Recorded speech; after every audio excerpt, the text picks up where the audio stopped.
Bismillahirrahmanirrahim.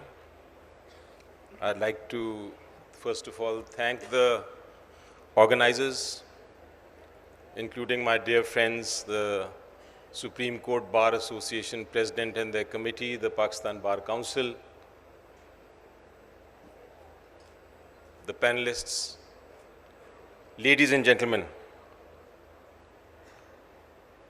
1,000 or more than 1,000 years ago, when the Greek people were talking about democracy, do you know what was the most feared form of government for them? Anybody from the audience? Most feared form of government?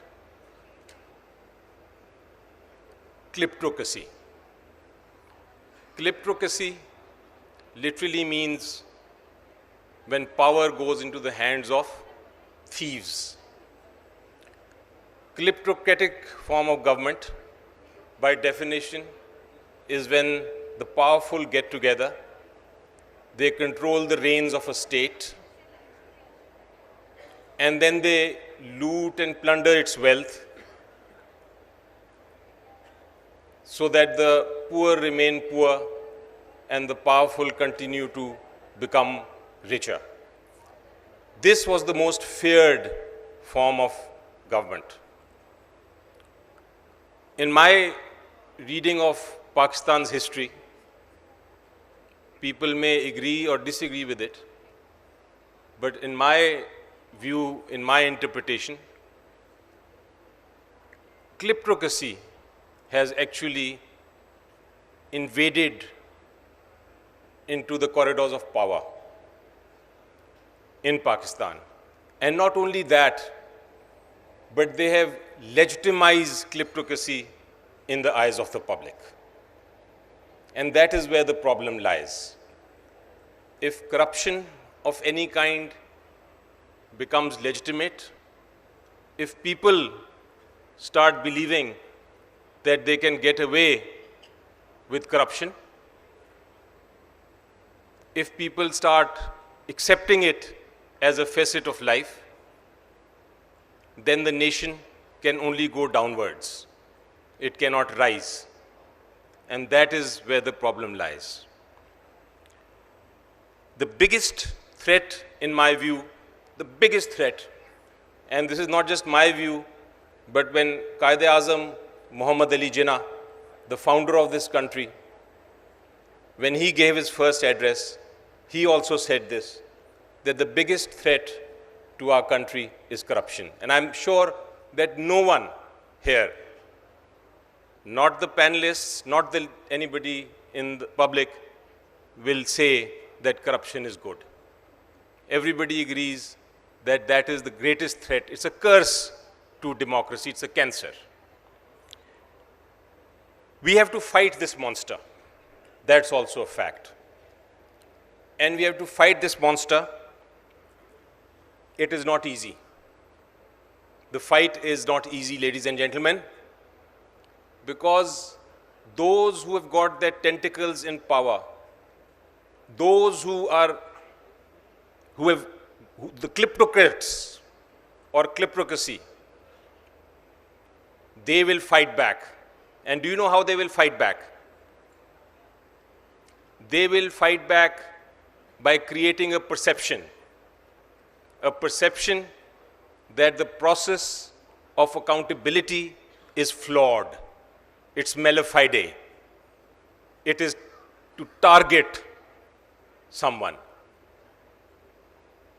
They will want to ensure that in the eyes of the public, because without the public there can be no accountability. Without you believing in the process of accountability, there can be no accountability. So kleptocracy will try. They will try to create a perception that people will start believing as reality.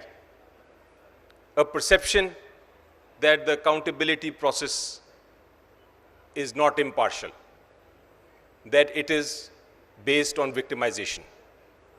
So any leadership that is to fight this war of the nation will have to walk a very tight rope. On the one hand, they will have to ensure that there is no corrupt person, powerful or not, that goes scot-free. They'll have to bring the guilt of corruption home. But at the same time, the tightrope calls for a balance. Ladies and gentlemen, it calls for a balance.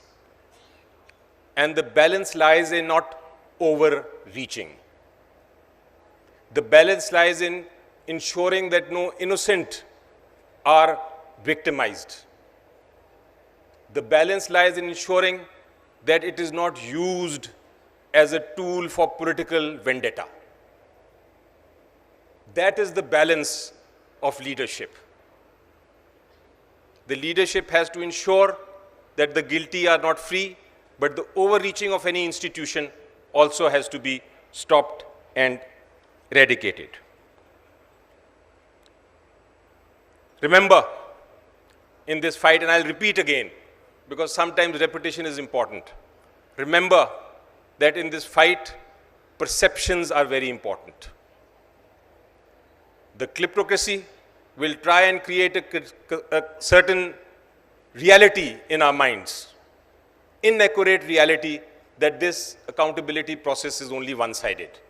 They will have arguments, they will have proofs. They may even have small evidences, ladies and gentlemen. But it is for us to clear and find out what is real and what is not. It is for us to continue with the process of accountability, hold tight to the rope of accountability. Not let it go, ladies and gentlemen. Not let it go. Hold tight so that we can actually bring the criminals, the real criminals, to justice. Now, ladies and gentlemen, in order to understand and clear the cobweb, clear the fog, in order to ensure that whether this is a reality, are people actually being victimized, or is the process of accountability real and genuine? In order to clear that, I will need to just take you back in time in the history of our politics and the history of NAB. And the reason I want to do that is because something was a reality before, and that reality is being used by a kleptocracy to create a perception today. The reality of the past is being used to create the perception of today.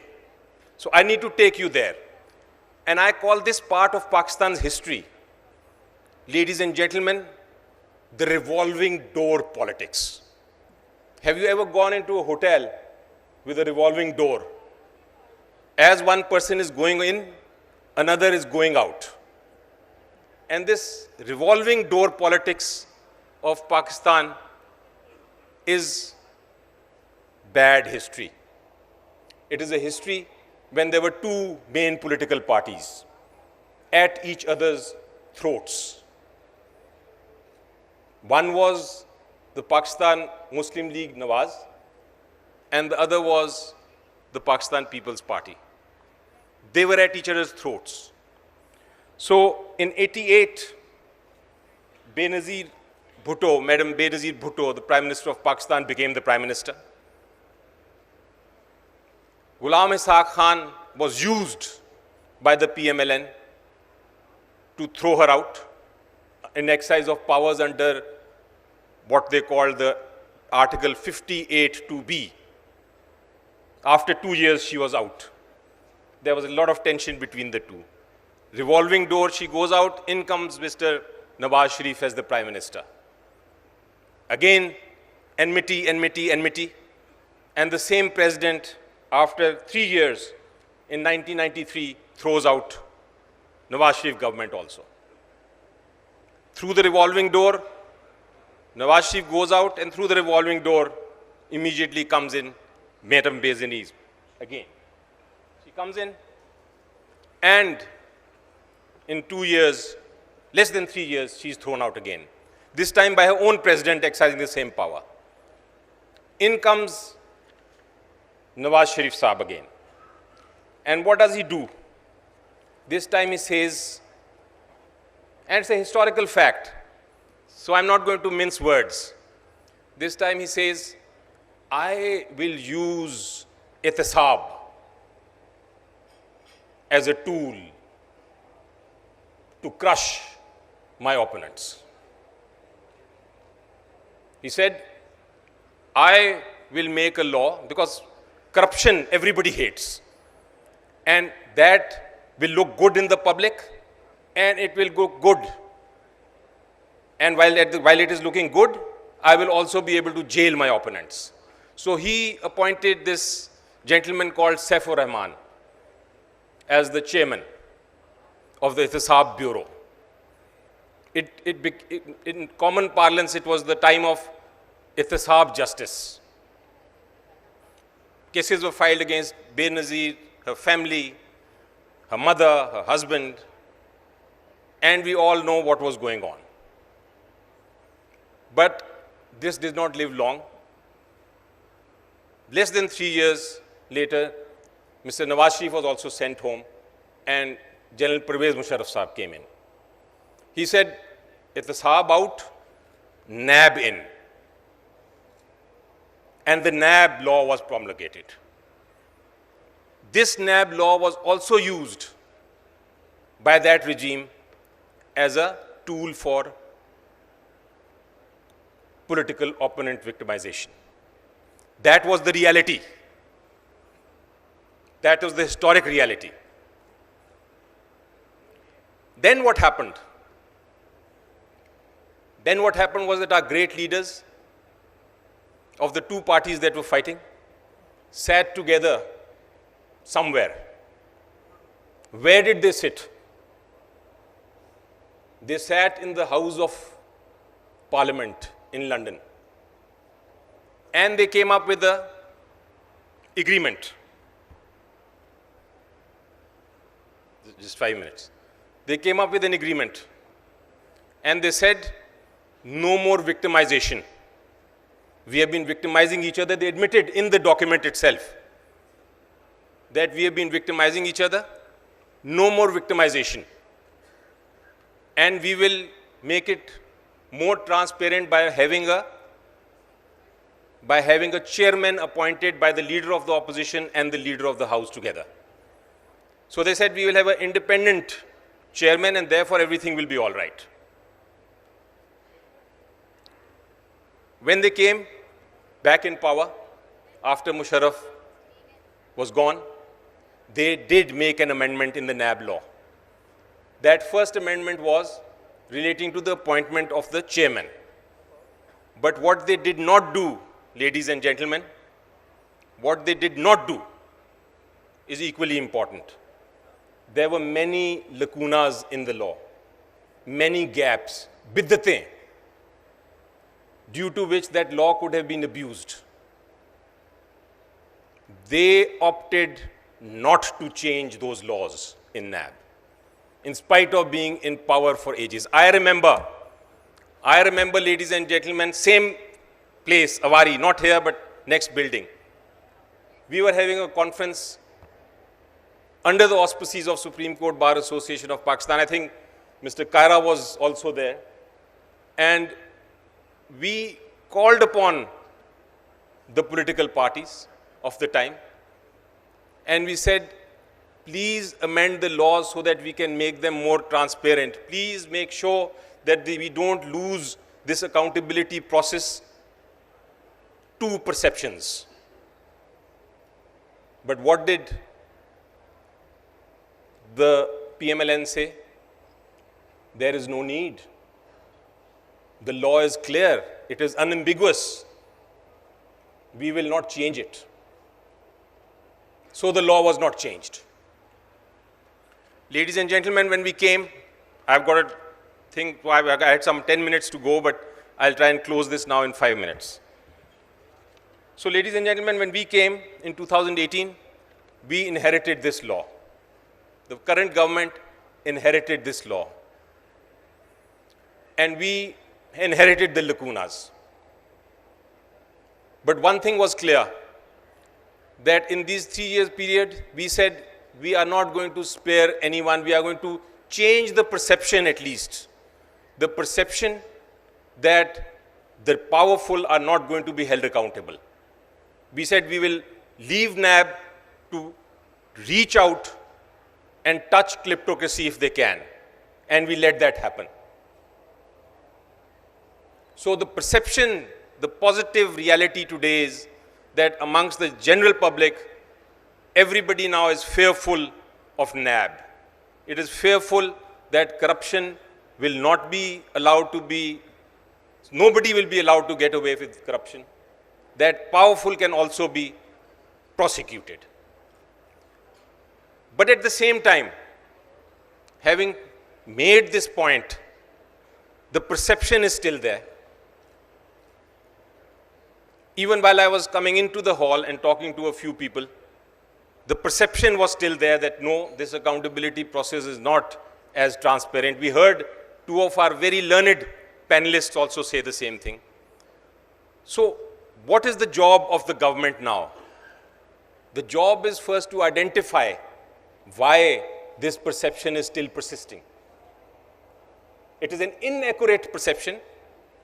It is not correct, because what we want to do is make sure that everybody who's corrupt, wherever he may be, is brought to the book. But why is the perception still lingering? Why is the repetition by the kleptocracy that no, this accountability process is not transparent? Why is it still continuing? We need to identify that, and I have identified the 3 points. One, first problem is that NAB has overreached itself. And how has it overreached? It is because of the lacunas in the law. What are they doing? They are taking collective decisions by cabinets. They have filed references on the basis of that. They are harassing bureaucrats who decide a question, who decide something without any corruption, without any evidence of wrongdoing, without any benefit, and prosecuting them. They are getting involved with private disputes. So the impression is being created as if a number of innocent people are being victimized. And that impression is feeding into the perception that the accountability process is not correct. Sorry. Second important aspect is that yes, NAB has certain structural flaws. I would say, as a lawyer, what is most important is for an institution or investigating agency to have a separate department of investigation and a separate department of prosecution, so that when the investigators bring in the case to the prosecution should be able to independently judge. That is not what is happening. The investigator comes in, brings in a case, and the case is filed. So at the end of the day, when cases are not being decided, perception again comes that no, look, because the cases are not being decided, it is taking a long time, therefore the entire process is one-sided. So these perceptions, ladies and gentlemen, have to be cleared. The latest ordinance that we have passed, I agree, it should not have been through ordinances maybe, but the fact is that because we cannot sit together as political parties and decide matters in cases of emergency, for the temporary period, we need to bring the law, we need to correct the law. So these lacunas, because of which NAB was overreaching, these lacunas have been clarified in this ordinance. NAB can no longer, without proof of corruption, file a reference against anyone. These are the lacunas so that the perception is right, so that the perception is finished and the accurate facts are there. We need the public, we need the people like you to stand by us in the matters of accountability. With this, I would just like to quote one famous German philosopher, and he was talking about how to tackle monsters. He said, while tackling monsters, don't become a monster yourself. If you stare into an abyss for a long, long time, the abyss will stare back at you. My hope today, seeing all of you and hoping that our perceptions are changing, my hope and wish is, and I quote in other words, I say that if we keep on staring into hope, hope will stare back at us. So I would hope that we ultimately continue with this process of accountability. It is not victimization, it is only a perception. Thank you, ladies and gentlemen.